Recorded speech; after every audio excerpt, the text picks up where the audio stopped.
Naam, moja kwa moja nipo na mchambuzi wa kabumbu. Young Africans wameibuka na ushindi wa bao 2-0. Mambo vipi? Bwana safi kabisa. Kwema Kabisa. Watu wako walikumbuka sana. Tupo na mfungo wa mwezi mtukufu pamoja na leo juma ngapi leo? Jumatano majivu. Kwa tuwatakie Ramadhan Karim pamoja na mfungo mwema kwa Kwaresma. Okay bwana. Twende moja kwa moja. Young Africans wameweza kuibuka na ushindi wa bao 2-0 mbele ya Cosmo. Ni muendelezo tu pale ambapo Yanga aliishia, kwa sababu tunaona mchezo uliocheza leo japo ulikuwa sio wa kutisha sana kwa Cosmo, kwa sababu pia Cosmo sio timu ndogo sana kwa wale ambao haifahamu. Sawa, Cosmo ni timu kubwa, imeanzishwa mwaka 1956 hapa Dar es Salaam. Na Cosmo pia ndo timu ya kwanza kwa Tanzania kucheza kimataifa, kwa maana kipindi hicho sasa hivi tunasita klabu bingwa na shirikisho, lakini Cosmo ndo ilikuwa timu ya kwanza kwenda kufuzu kucheza klabu bingwa mwaka 1967. Bwana. Kwa hiyo Cosmo, Yanga hajamfunga timu ndogo. Yanga kaifunga timu kubwa kihistoria, kwa sababu ukiangalia hata Cosmo pia ni zao la baadhi ya wachezaji. Tunamwona mfano kina Dominic Salamba wamepita pale Cosmo. Kina John Lafaliboko pia wamepita pale, si ndio? Kuna Ramadhan Manara wamepita pale Cosmo. Kwa hiyo Yanga leo ameifunga timu kubwa, sio timu ndogo, la sio timu ya kufanya ya kubeza.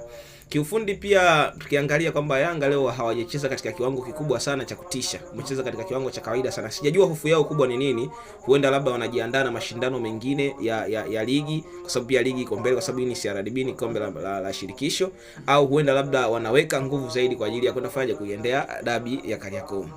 Bwana Boba ameonesha utofauti kidogo katika eneo la ushambuliaji. Huyu ni mshambuliaji kutoka pale Gambia. Amekuja ameonesha utofauti kidogo katika eneo la ushambuliaji, akionyesha kwamba katika falsafa ya mwalimu Bwana Pedro, sawa, ameingia katika falsafa ya mwalimu na kuweza kuipatia timu matokeo au ushindi wa goli 2. Kwa hiyo ni mchezaji ambaye huenda akipewa game time huenda akafanya makubwa zaidi kuliko aliyofanya leo, kwa sababu tunaangalia wachezaji wengi katika ligi yetu hii ya NBC ambao hawapati nafasi sana kucheza katika ligi kuu. Katika mechi za ligi kuu, huwa mechi kama hizi huwa ndo sehemu sasa ya kuonesha nini, ya kuonesha makali yao. Nadhani kwamba Buba ni wakati wake mwafaka wa kuonesha makali yake na kuwaonesha kwamba Yanga wamesajili mtu sahihi, hawajakosea wala hawajatupa fedha zao. Kwa kiwango chake alichokiona leo, unahisi katika ligi kuu anaweza akafiti? Katika ligi kuu anaweza kafiti, kwa sababu nimesema kwanza Cosmo sio timu ndogo.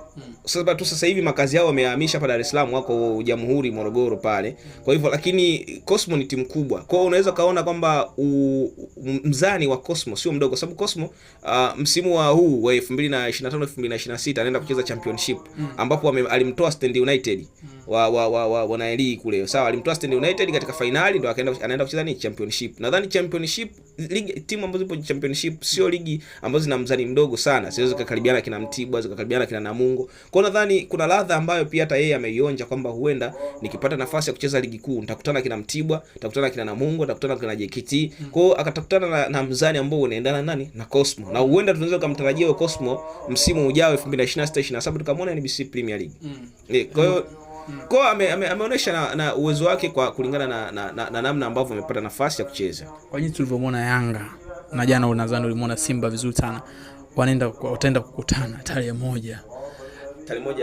ya Machi. Wanaenda kuchezea Amani, Zanzibar ni Amani. Kwako wewe, maoni yako hapo yamekaaje? Kiufupi nadhani kama nilivyosema hapo awali, walimu wa timu zote mbili, Bwana Steve Becker pamoja na Bwana Petro Gonçalves, kwamba wameona kuna namna kwamba kuna wachezaji ambao wapo katika bench ambao hawapati game time kubwa sana, wawatumia katika mashindano haya. Huenda zile silaha muhimu kabisa au zile silaha kali kabisa ambao wanazitegemea kwa kumwangamiza mpinzani wakawa wameziweka akiba, au wakawa wanawapa game plan hawa ili kuongeza nguvu katika vikosi vyao, kwa sababu tunaona kwa mfano Ino Lwemba amepata muda mwingi wa kucheza pale Simba mechi ya jana.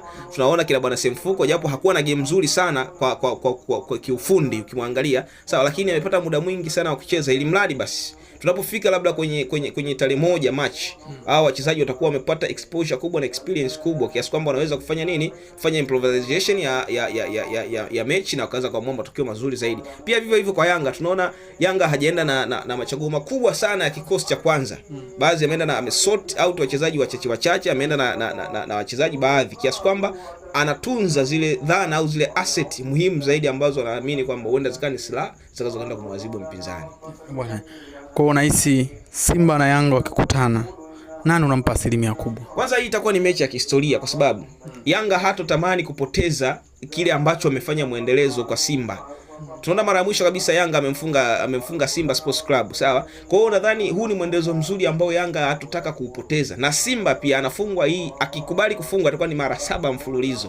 Kwa hiyo nadhani Simba naye ataenda amejipanga kwamba sitaki kupoteza kwa mara 7 mfululizo, kwa sababu kilio cha mashabiki wa Simba, kilio cha wapenzi wa Simba imekuwa ni kwa nini tunafungwa na Yanga mara 6 mfululizo. Kwa hiyo nadhani kocha au management ya timu ya Simba wana kazi kubwa sana ya kufanya ukilinganisha na kikosi cha Yanga, kwa sababu tuchukulia Yanga tuna safari ya kwenda labda Morogoro, tayari Yanga washafika Magufuli, lakini Simba wenyewe bado wako Mbagala kule, ndio wanajiandaa. Kwa hiyo cha msingi ni kwamba sasa Yanga huenda kana muendelezo mzuri sana na hatua 2-3, lakini pia Yanga inabidi aende kwa tahadhari kubwa sana, kwa sababu Simba ataenda ataenda amekamia game.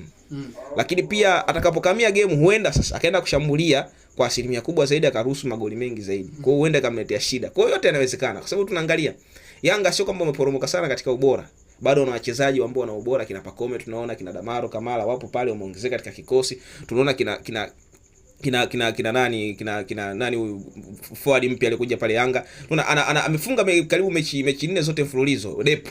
Bwana Depo karibu mechi 4 zote mfululizo. Kwa hiyo huenda ikawa ni game ambayo inahitaji utulivu na akili ya viongozi na benchi la ufundi la timu zote mbili. Unahisi nani kati yao akifungwa itakuwa ni maumivu makubwa zaidi? Mimi naamini Simba akifungwa hatotamani hata kuendelea kucheza ligi kuu ya NBC Premier League, kwa sababu Simba akifungwa hatotamani kuendelea kucheza NBC Premier League. Kazia vizuri hapo. Simba akifungwa na Yanga, yani nasemaje, kwa mfano tunaona kama anali wale Al Hilal, sawa, waliondoka pale nchini Tunisia, sawa, lakini tunaangalia sasa Simba ndiye anatamani aenda kucheza hata ligi ya Kenya, kwa sababu utakuwa ni dharau. Mara 7 mfululizo anakubali kichapo, tena kichapo cha kizalendo wanasema siku hizi, unachapika na wanakucheka, na una wachezaji wenda quality wanakuwekea mabango, na wenda una quality players kabisa, kina Libase Gwe wako pale, umewaleta kina Hanset Ora wapo pale, lakini wanakuchanganya unaenda tena unachapika kwa mara 7.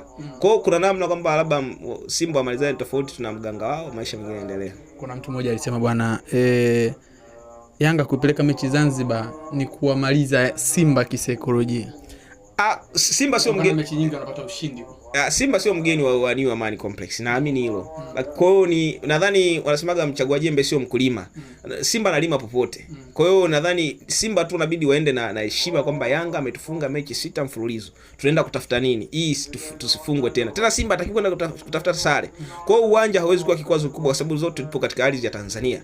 Na ni kiwanja ambacho ana uzoefu nacho, anakijua vizuri. Simba amefanyia mashindano pia mbalimbali pale. Kwa hiyo nadhani hawezi kuteteleka sana kuhusu swala la kuhamishwa kwa viwanja kwenda kuchezea kule Zanzibar. Unahisi hapa Simba anaweza katoboa hata kule Zanzibar?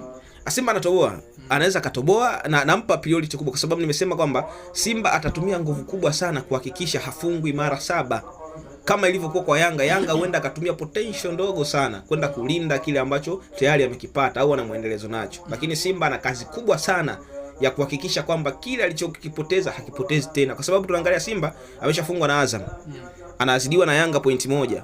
Wakati wewe Yanga mwenzako hajapoteza game hata moja, ametoa sare tu na Mbeya City. Kwa hiyo tukiangalia hapa Simba anahitaji matokeo ili kidogo basi aweze kuziba lile gepo ambalo alifungwa na Azam, liwe ndo gepo ambalo afanye atakaomfunga Yanga. Ikitokea kafungwa tena Yanga itakuwa ni mechi ya pili afaje, anafungwa. Kwa hiyo itakuwa ni muendelezo mbaya sana matokeo kwa Yanga, na huenda akakosa kabisa matumaini ya kufanyaje kuchukua ubingwa ligi kuu NBC. Basi nikushukuru sana mpaka hapo. Kuna lolote unaweza kuambia mashabiki wa Simba na Yanga kuelekea dabi ya Kariakoo? Cha msingi ni kwamba hii ni dabi. Mpira ni tunasema ni play fair, be positive. Sawa, mpira ni burudani, tupendane. Sawa, tushabikie kiushabiki wa timu zetu, lakini sisi sote ni familia moja. Kwa hiyo Simba na Yanga mwisho wa siku tunakutana mtaani, tunauziana nyanya, vitunguu, maisha yanaendelea. Kwa hiyo niwatakia kila laheri katika maandalizi ya mchezo huu wa dabi. Shukrani sana. Asante sana.